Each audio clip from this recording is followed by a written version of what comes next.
Injili ambayo haikuruhusu mwanamke kuhubiri Injili. Injili ambayo haikuruhusu mwanamke kuwa mchungaji. Nyakati hizo ubatizo ulifanyika kwa maji mengi katika jina la Yesu, na ushirika wa meza ya Bwana ulifanyika jioni. Injili ambayo haikuruhusu mwanaume kuvaa nguo za kike, pia mwanamke kuvaa nguo za kiume kiwemo suruali. Injili ambayo ilishuhudia Yesu Kristo kuwa ndiye Mungu. Injili ambayo haikuruhusu mwanamke kujipodoa, kupaka rangi makuchani, kupaka shedo au wanja usoni.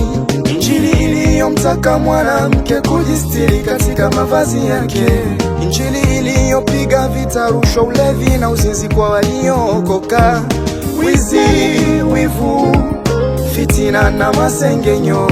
Injili ambayo haikuruhusu mwanaume kuvaa nguo za kike, pia mwanamke kuvaa nguo za kiume kiwemo suruali.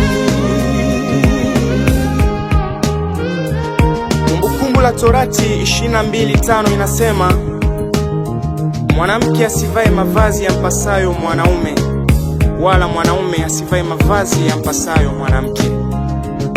Wakorintho wa kwanza 14:34 inasema, wanawake na wanyamanze katika kanisa, hawaruhusiwi kunena.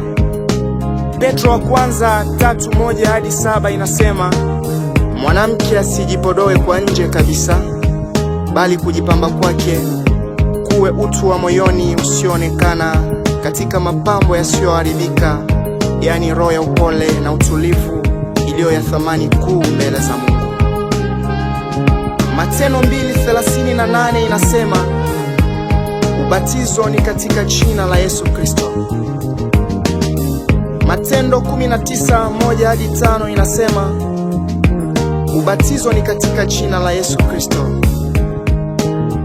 Matendo 8:14-16 inasema, ubatizo ni katika jina la Yesu Kristo, si katika jina la Baba, Mwana na Roho Mtakatifu. Wakolosai 3:17 inasema, kila tufanyalo kwa neno au kwa tendo tulifanye katika jina la Yesu Kristo.